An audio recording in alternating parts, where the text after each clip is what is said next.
여러분이 몰랐던 이슈 속 뒷이야기. 시크릿 저널, 지금 시작합니다. 사과도 없고 해명도 없는 영탁의 뻔뻔함이 하늘을 찔러 결국 예천양조에 대한 형사소송 결과가 나왔습니다. 여전히 정신 못 차리는 영탁과 그 팬들, 네 사람 병이 부른 심각한 피해 상황, 지금 전해드리겠습니다. 가수 영탁 측으로부터 상표권 사용료 등의 명목으로 150억 원을 요구받았다고 주장해 고소를 당했던 예천양조 측이 경찰에서 무혐의 처분을 받았습니다. 10일 예천양조 측에 따르면 서울 강동경찰서는 지난 3일 백구영 예천양조 회장 등에 대한 공갈미수 등 혐의 고소 사건에 대해 증거 불충분으로 불송치 결정했습니다. 여기서 경찰 불송치란 수사 결과 제기된 혐의가 없다고 판단해 본 사건을 검찰에 넘기지 않는 결정입니다. 무혐의 처분을 받은 예천양조 측은 경찰의 수사를 통해 핵심 쟁점이었던 영탁 모친의 3년 150억 요구와 돼지머리 고사 등이 사실로 밝혀졌다. 이에 따라 명예훼손 역시 성립되지 않았다. 고 주장했습니다. 예천양조는 지난해 5월 영탁과의 영탁 막걸리 모델 재계약 협상 결렬 이후 영탁 팬들을 중심으로 진행된 악플과 불매운동으로 인해 매출에 심각한 타격을 입은 후 사실관계를 소명하는 차원에서 영탁 측의 갑질로 인해 재계약이 결렬됐음을 입장문을 통해 알렸는데요. 이후 영탁 측은 지난해 8월부터 예천양조 측으로부터 영탁이 음해를 당하고 있다고 주장, 법적 조치를 취하겠다고 밝혔죠. 당시 영탁 측이 예천양조를 고소한 내용은 크게 봤을 때 공갈협박, 허위사실 유포 이렇게 두 가지 혐의였습니다. 사실 예천양조가 영탁 어머니를 상대로 공갈협박을 했다는 것은 누가 봐도 말도 안 되는 일이었습니다. 150억을 요구했다는 자필 메모와 돼지머리 고사를 지내라는 등의 증거자료가 그 사실을 입증해주고 있으니 말이죠. 이를 경찰 또한 똑같이 판단한 겁니다. 실제로 영탁 측에서 예천양조를 상대로 민사소송을 걸었습니다. 영탁 측이 내건 민사소송은 부정경쟁방지법과 관련된 소송이었는데 법률적으로 따져도 이미 결과는 정해져 있었습니다. 예천양조는 영탁이 나오는 표지를 사용하지 못할 것이었기 때문이죠. 이 때문에 이미 예전부터 법조계에서는 예천양조가 막걸리의 상표 영탁을 사용하는 것은 박영탁의 동의 의무에 관계없이 적법하다. 는 의견을 냈습니다.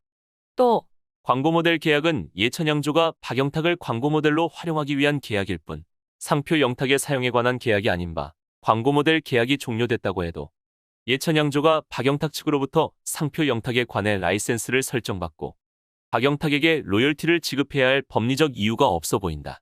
고 밝혔습니다. 사실상 영탁 측이 150억에 대해 언급한 것도 이를 모르는 일이라 거짓말한 것도 사실. 영탁 팬들이 영탁 상표권 운운하면서 예천양조 불매운동을 벌여 수많은 자영업자들한테 피해를 준 것 또한 빠져나갈 수 없는 사실입니다. 물론 억울할 수도 있겠죠. 하지만 말하지 않고 그저 억울하다 한들 그 억울함을 대중이 이해해줄 필요도 이유도 없습니다. 단지 진실이 어떻든 밝혀져야 하고 바닥에 떨어진 이미지를 회복하기 위해서라도 영탁은 어떠한 해명이라도 했어야 했다는 것만은 절대 피해갈 수 없는 사실입니다. 아니라면 이건 이렇고 저건 저랬다. 확실하게 설명이라도 했어야 옳지 않았겠습니까? 엄마 치마폭에 숨어, 팬들 뒤에 숨어, 갑작스레 들켜버린 일에 그래 두려운 마음이야 사람이니까 그랬다 칩시다. 하지만 그런 모습을 팬들이 감춰주고 보호하고 대변하고 있었다는 사실에 분통이 터질 수밖에 없는데요. 진실도 모른 채 그저 영탁 보호하려고 팬들이 벌인 짓들을 생각해 보십시오. 지금도 분노에 찬 사람들은 말합니다. 영탁 팬들이 불매운동하는 바람에 진짜 얼마나 많은 가맹업자들이 피해를 본 줄 아냐? 제대로 된 진실이 뭔지 현실이 뭔지 파악도 하지 않고 수많은 팬들이 예천양조에 달려가 악플을 달고 불매운동까지 벌여서 그 피해가 고스란히 자영업자들한테 그대로 갔지. 이게 무슨 팬이냐? 깡패지. 실화탐사대가 진실이 뭔지 정확히 밝히려니 그것 또한 영탁 팬들이 때로 달려들어서 방영해선 안 된다면 난리를 쳤죠. 정말 집단적인 조직 범죄가 따로 없구나. 욕심이 화를 부른 대표적인 케이스입니다. 작은 막걸리 회사를 얼마나 울고먹으려고 그렇게까지 한다는 게 정말 이해가 안 갑니다. 영탁이는 순간적인 인기에 순수한 마음을 잃었네요. 어찌됐건 그때 했던 홍보로 먹고 사는 놈은 따로 있구만. 보통 유명인을 모델로 이름을 사용할 경우 매출의 몇 프로를 요구해야지. 한꺼번에 150억을 요구한다는 것은 상도덕을 무시하는 지나친 횡포다. 얼마나 떴다고 이런 날강도 같은 짓을 하다니. 이런 무리한 욕심을 내는 놈은 진심 퇴출이 답이다. 이렇게 무리한 요구를 하고도 어떻게 양심을 버리고 예천양조를 고발했다는 건지? 시골 조그만 양조장 자자손손이 먹을 만큼 빨대를 꽂으려 한 영탁의 욕심과 뻔뻔스러움이 부끄럽다. 광고 모델만으로도 영탁에게는 황금알을 낳는 거위였을 텐데 그 거위에 배를 가르다니 욕심이 너무 과하다. 욕심의 흔적이 어디 이것뿐이던가? 가요계든 연예계든 국민이 보기가 거북하다. 막걸리 한 사발 마시고 영탁 그만 나오거나 퇴출되었으면 좋겠다. 천박함이 운 좋게 세상 만나니 고상한 줄 아는갑네. 거짓이 진실을 가릴 수는 있어도 진실이 되지는 못한다. 막걸리 한 병에 고작 몇천 원일 텐데 150억이라니요. 해도 너무하네요. 영탁 웃는 모습 보면 가짠다. 기부하는 모습도 센쇼 같고 광팬들의 뒷심으로 언제까지 그렇게 살 수 있겠나. 비난도 분노도 이제 지칠 대로 지쳐갈 때도 되었건만 영탁 소식만 나오면 이렇듯 분노를 표하는 사람들이 아직도 많다는 것. 이게 과연 무엇을 의미하는 걸까요? 영탁 측의 허위 소명 자료로 영탁 팬들과 유튜버들이 예천양조에 대한 비방과 잘못된 사실관계를 확대 재생산했습니다. 이로 인해 예천양조는 매출 타격과 회사의 명예도 실추당했죠. 예천양조는 말합니다. 앞으로는 전속 모델과 가족의 갑질로 광고주인 중소기업이 타격을 입고 부도위기를 겪는 일이 재발되지 않기를 바란다. 고발입니다. 앞서 영탁은 2020년 3월 종영한 TV조선 미스터트롯에서 강진의 막걸리 한 잔을 열창하며 인기를 끌었습니다.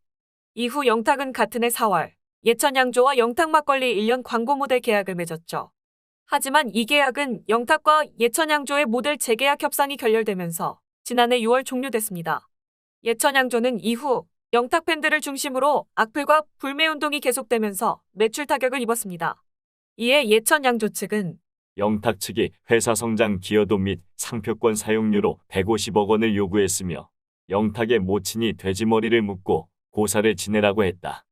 7억을 제시했으나 최종 불발됐다. 며 재계약 불발 원인이 영탁 측에 있다고 주장했습니다.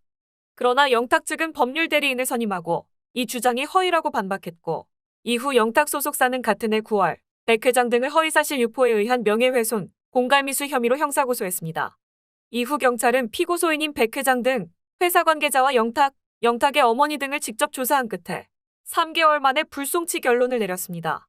예천양조 측 관계자는 경찰 조사 과정에서 영탁 모친의 150억 요구 등을 뒷받침하는 관련 자료를 제출했고 이 주장이 허위가 아니라는 것을 소명한 결과 사실로 밝혀졌다.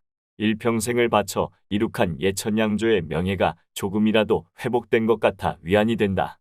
앞으로도 예천양조는 전통주 업계에 새로운 지평을 열기 위해 최고의 품질과 맛을 위해 노력하겠다. 고 밝혔습니다. 사람과 사람 간의 관계, 누가 위고 누가 아래인 관계 말고 함께 잘 살 수 있는 관계가 된다면 얼마나 좋을까요? 누구는 보호받아야 하고 누구는 천대받아야 할 사람은 아무도 없습니다. 누구라도 함부로 해도 되는 사람은 더더욱 없죠. 누군가에겐 너무나도 소중한 사람, 더 이상의 갑질로 상처받는 사람이 없길 바라며 영탁의 사과와 반성, 언제까지 무시하고 외면할지 끝까지 지켜보겠습니다. 이상 시크릿 저널이었습니다.